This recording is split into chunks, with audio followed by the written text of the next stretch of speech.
এই মুহূৰ্তত অসমৰ প্ৰত্যেকগৰাকী জনসাধাৰণলৈ দিবলৈ ওলাইছোঁ ডাঙৰ খবৰ। আজি হৈছে ৭ ছেপ্টেম্বৰ। আজি অসমৰ লাখ লাখ দুখীয়াসকললৈ কেইখনমান চৰকাৰী আঁচনিলৈ দিবলৈ ওলাইছোঁ ডাঙৰ খবৰ। তো যিসকল মানুহে ভিডিঅ'টোত ক্লিক কৰিছে অনুগ্ৰহ কৰি ভিডিঅ'টো স্কিপ নকৰি প্ৰথমৰ পৰা শেষলৈ চাই থাকিব, কিয়নো এইটো ভিডিঅ'ৰ মাজত অৰুণোদয় আঁচনিৰ পৰা আৰম্ভ কৰি আত্মসহায়ক গোটৰ মহিলাসকলক ১০,০০০কৈ টকা প্ৰদানক লৈ কেইখনমান নতুন খবৰ আপোনালোকক প্ৰদান কৰিম। তো অনুগ্ৰহ কৰি ভিডিঅ'টো স্কিপ নকৰি প্ৰথমৰ পৰা শেষলৈ চাব, আৰু মোৰ চেনেলত নতুন হ'লে প্লিজ চেনেলটো ছাবস্ক্ৰাইব কৰি মোৰ লগত থাকিব, আৰু ভিডিঅ'টো ভাল লাগিলে অনুগ্ৰহ কৰি শ্বেয়াৰ কৰি দিব। তো বলক ভিডিঅ'টো আৰম্ভ কৰি আজি প্ৰথমটো গুৰুত্বপূৰ্ণ খবৰৰ বিষয়ে বিস্তাৰিত জানি লওঁ। তো আজি প্ৰথমটো গুৰুত্বপূৰ্ণ খবৰ হ'ল অসমৰ শিক্ষাৰ্থীসকলৰ বাবে। তো অসমৰ শিক্ষাৰ্থীসকলৰ বাবে অসম চৰকাৰে নতুনকৈ ঘোষণা কৰিছে অভিনন্দন শিক্ষা ঋণ ৰাজ সাহায্য আঁচনি 2.0। তো এই আঁচনিখনত যিসকল শিক্ষাৰ্থীয়ে আবেদন কৰিব সেইসকল শিক্ষাৰ্থীক অসম চৰকাৰে প্ৰদান কৰিব ৫০,০০০ টকাৰ আৰ্থিক সাহায্য। তো এইখন আঁচনিত আবেদন কৰিব লগা হ'লে কি কি যোগ্যতাৰ প্ৰয়োজন হ'ব, কি কি যোগ্যতাৰ মাপকাঠি লাগিব, এতিয়া আপোনালোকক এটা এটাকৈ জনাই দিছোঁ। অনুগ্ৰহ কৰি ভিডিঅ'টো স্কিপ নকৰি চাই থাকিব। তো ইয়াতে ১ নম্বৰতে কোৱা হৈছে শিক্ষাৰ্থীগৰাকী অসমৰ স্থায়ী বাসিন্দা হ'ব লাগিব যদিহে এইখন আঁচনিত কৰিব বিচাৰে আবেদন। ২ নম্বৰত কোৱা হৈছে অসমৰ লগতে আন ঠাইতো উচ্চ শিক্ষা গ্ৰহণ কৰি থকা ছাত্ৰ ছাত্ৰীৰ বাবে এই ৰাজ সাহায্য উপলব্ধ। তো যিসকল শিক্ষাৰ্থী অসম তথা অসমৰ বাহিৰত উচ্চ শিক্ষা গ্ৰহণ কৰি আছে সেইসকল শিক্ষাৰ্থীয়ে কৰিব পাৰিব আবেদন। ৩ নম্বৰত কোৱা হৈছে ২০২০ চনৰ ১ এপ্ৰিলৰ পৰা ২০২৪ চনৰ ৩১ মাৰ্চৰ ভিতৰত অনুমোদিত ঋণৰ ক্ষেত্ৰত এই আঁচনি প্ৰযোজ্য। তো যিসকল শিক্ষাৰ্থীয়ে ২০২০ চনৰ ১ এপ্ৰিল তাৰিখৰ পৰা আৰম্ভ কৰি ২০২৪ চনৰ ৩১ মাৰ্চৰ ভিতৰত উচ্চ শিক্ষা লাভৰ বাবে ঋণ লৈছিল সেইসকল শিক্ষাৰ্থীয়ে কৰিব পাৰিব আবেদন। তাৰপিছত ৪ নম্বৰত কৈছে বৰ্তমানৰ সাংসদ অথবা বিধায়ক, পঞ্চায়তৰ কৰ্মকৰ্তা আৰু চৰকাৰী বা চৰকাৰী ৰাজহুৱা খণ্ডৰ স্থায়ী কৰ্মচাৰীসকলৰ সন্তান এই আঁচনিৰ সুবিধাৰ বাবে উপলব্ধ নহয়। ইয়াৰ লগতে আৰু কোৱা হৈছে ২ লাখতকৈ কম পৰিমাণৰ ঋণ বেংকৰ দ্বাৰা NPA হিচাপে পৰিণত ঋণৰ একাউণ্টৰ ক্ষেত্ৰত এই ৰাজ সাহায্য প্ৰযোজ্য। লগতে একেবাৰে শেষত কোৱা হৈছে প্ৰতিগৰাকী শিক্ষাৰ্থীয়ে এবাৰ মাত্ৰ এইখন আঁচনিত কৰিব পাৰিব আবেদন। তো এইবোৰ যোগ্যতা এইখন আঁচনিত আবেদন কৰিব বিচাৰিলে প্ৰয়োজন হ'ব। তেতিয়া আপোনালোকক জনাইছোঁ আঁচনিখনত আবেদন কৰাৰ সময়ত কি কি প্ৰমাণ পত্ৰৰ প্ৰয়োজন হ'ব। প্ৰমাণ পত্ৰৰ ভিতৰত আৱাসিক প্ৰমাণ পত্ৰ, পৰিচয় পত্ৰ, ঠিকনাৰ প্ৰমাণ পত্ৰ, বেংক ঋণৰ নথিপত্ৰ, অভিভাৱকৰ পৰিচয় পত্ৰৰ প্ৰয়োজন হ'ব যিসকল শিক্ষাৰ্থীয়ে এইখন আঁচনিত কৰিব বিচাৰে আবেদন। তো অসম চৰকাৰে কেইদিনমান আগতেই কিন্তু ঘোষণা কৰিছে অভিনন্দন শিক্ষা ঋণ ৰাজ সাহায্য আঁচনি 2.0। তো এইখন আঁচনিত যিসকল শিক্ষাৰ্থীয়ে আবেদন কৰিব বিচাৰে সেইসকল শিক্ষাৰ্থীয়ে ভিডিঅ'টো চাইছে যদি ভিডিঅ'টোৰ কমেণ্ট বক্সত কমেণ্ট কৰি জনাই দিবলৈ নাপাহৰিব। তেতিয়া আপোনালোকক দিবলৈ লৈছোঁ আজি দ্বিতীয়টো খুবেই গুৰুত্বপূৰ্ণ খবৰ। তো আজি দ্বিতীয়টো গুৰুত্বপূৰ্ণ খবৰ হ'ল অসম চৰকাৰৰ কেবিনেট বৈঠক লৈ। তো অসম চৰকাৰে কেবিনেট বৈঠকত চাহ বাগিচাৰ কৰ্মীসকললৈ ঘোষণা কৰিছে এখন বৃহৎ সিদ্ধান্ত। তো ইয়াতে কি লিখা আছে বিতংভাৱে পঢ়ি শুনাই দিছোঁ। তো ইয়াতে লিখা আছে চাহ বাগিচাৰ কৰ্মচাৰীলৈ পূজাৰ বনাছ। অসম চাহ নিগম লিমিটেডৰ অন্তৰ্গত চাহ বাগিচাৰ কৰ্মচাৰী আৰু কৰ্মীসকলক দুৰ্গা পূজাৰ পূৰ্বে বনাছ প্ৰদান কৰাৰ পৰম্পৰা অব্যাহত ৰাখি কেবিনেটে যোগ্য কৰ্মচাৰী আৰু কৰ্মীসকলক ২০% বনাছ পৰিশোধৰ বাবে অনুমোদন জনাইছে। যোগ্য কৰ্মচাৰী আৰু কৰ্মীসকলক বনাছ হিচাপে ৮.১৩ কোটি টকা পৰিশোধ কৰা হ'ব। অসম চৰকাৰে চাহ কৰ্মীসকলৰ বাবে কিন্তু পূজাৰ পূৰ্বেই ঘোষণা কৰিছে ২০% বনাছ। তো চাহ কৰ্মীসকলে কিন্তু ২০% বনাছ লাভ কৰিব দুৰ্গা পূজাৰ পূৰ্বে।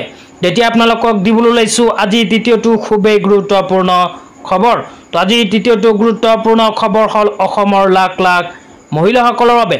তো আপোনালোকে মোবাইল স্ক্ৰীনত চাব পাৰিছে মহিলাসকলৰ বাবে এনেকৈ এখন আপডেট ইতিমধ্যে আমাৰ হাতত আহি পৰিছে। তো ইয়াতে লিখা আছে অসম চৰকাৰৰ দায়বদ্ধতা আৰ্তজনৰ আৰ্থিক নিৰাপত্তা 10 তাৰিখ পেঞ্চন আৰু অৰুণোদয়ৰ দিন। তো অসম চৰকাৰে প্ৰতি মাহৰ 10 তাৰিখটো কিন্তু পেঞ্চন আৰু অৰুণোদয়ৰ দিন হিচাপে ঘোষণা কৰিছে। তো প্ৰতি মাহৰ 10 তাৰিখতেই কিন্তু অসম চৰকাৰে অসমৰ লাখ লাখ মহিলাসকলৰ বেংক একাউণ্টত সোমাই দিয়ে চৰকাৰী ধন। লগতে অহা 10 ছেপ্টেম্বৰ তাৰিখে অসম চৰকাৰে নতুনকৈ কেইখনমান আঁচনিৰ টকা হিতাধিকাৰীসকলৰ বেংক একাউণ্টত সোমাই দিব। তো কোন কেইখন আঁচনিৰ টকা সোমাই দিব এতিয়া আপোনালোকক বিতংভাৱে জনাইছোঁ। অনুগ্ৰহ কৰি ভিডিঅ'টো স্কিপ নকৰি চাই থাকিব। তো আঁচনিবোৰৰ ভিতৰত ইয়াতে প্ৰথমে কোৱা হৈছে অৰুণোদয়, তাৰপিছত কোৱা হৈছে শহীদ কুশল কোঁৱৰ বৃদ্ধ পেঞ্চন, ইন্দিৰামেৰী সৰ্বজনীন বিধৱা পেঞ্চন, দীনদয়াল দিব্যাংগজন সাহায্য আঁচনি আৰু ৰাষ্ট্ৰীয় দিব্যাংগ পেঞ্চন, বিধৱা পেঞ্চন আৰু বৃদ্ধ পেঞ্চন আঁচনি। এইখন আঁচনিত যিসকল দুখীয়া মানুহৰ নাম অন্তৰ্ভুক্ত হৈ আছে সেইসকল দুখীয়া মানুহে অহা 10 ছেপ্টেম্বৰ তাৰিখে লাভ কৰিব চৰকাৰী ধন। তো আপোনালোকৰ নাম এই কেইখন আঁচনিৰ ভিতৰত কোনখন আঁচনিত অন্তৰ্ভুক্ত হৈ আছে নিশ্চয় ভিডিঅ'টোৰ কমেণ্ট বক্সত কমেণ্ট কৰি জনাই দিব। তেতিয়া আপোনালোকক দিবলৈ লৈছোঁ আজিৰ চতুৰ্থটো খুবেই গুৰুত্বপূৰ্ণ খবৰ। তো আজিৰ চতুৰ্থটো গুৰুত্বপূৰ্ণ খবৰ হ'ল আত্মসহায়ক গোটৰ মহিলাসকলৰ বাবে। তো আত্মসহায়ক গোটৰ মহিলাসকলৰ বাবে কিন্তু চৰকাৰে ইতিমধ্যেই ঘোষণা কৰিছে জিলাভিত্তিক লিষ্ট। তো যিসকল আত্মসহায়ক গোটৰ মহিলাসকলে 10,000কৈ টকা পাব বিচাৰে সেইসকল আত্মসহায়ক গোটৰ মহিলাসকলে ভিডিঅ'টো চাই আছে যদি স্কিপ নকৰাকৈ চাই থাকক, কিয়নো আপোনাৰ জিলাখনত কিমানজনী আত্মসহায়ক গোটৰ মহিলাসকলে 10,000কৈ টকা লাভ কৰিব এতিয়া আপোনালোকক বিস্তাৰিত জনাই দিম।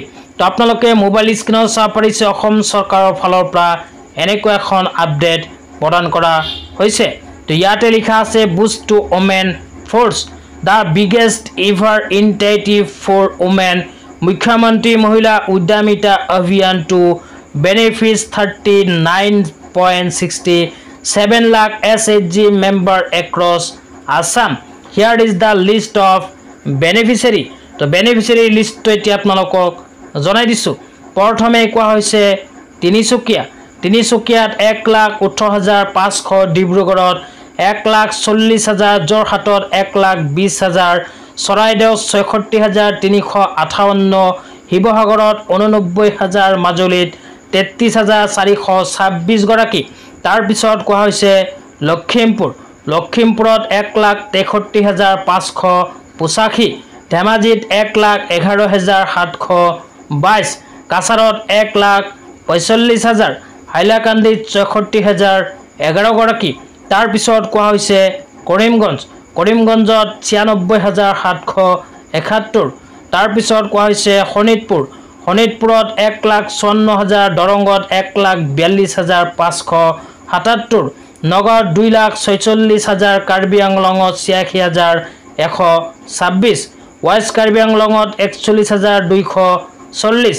তাৰপিছত কোৱা হৈছে গোলাঘাটত 1,57,435, বিশ্বনাথত 1,19,000, হোজাইত 98,581, কামৰূপত 2,32,077, কামৰূপ মেট্ৰত 33,042 গৰাকী, নলবাৰীত 1,16,843 গৰাকী, মৰিগাঁৱত 1,10,033 গৰাকী, গোৱালপাৰাত 1,38,560 গৰাকী, বজালীত 47,368 গৰাকী, ধুবুৰীত 2,15,566 গৰাকী, বঙাইগাঁৱত 1,08,500 গৰাকী, চাউথ চালমাৰাত 67,353, চৰাইদেউত কোৱা হৈছে 63,737, কোকৰাঝাৰত 1,27,556, ওদালগুৰিত 1,37,806, লগতে বাক্সাত 1,63,339 গৰাকী।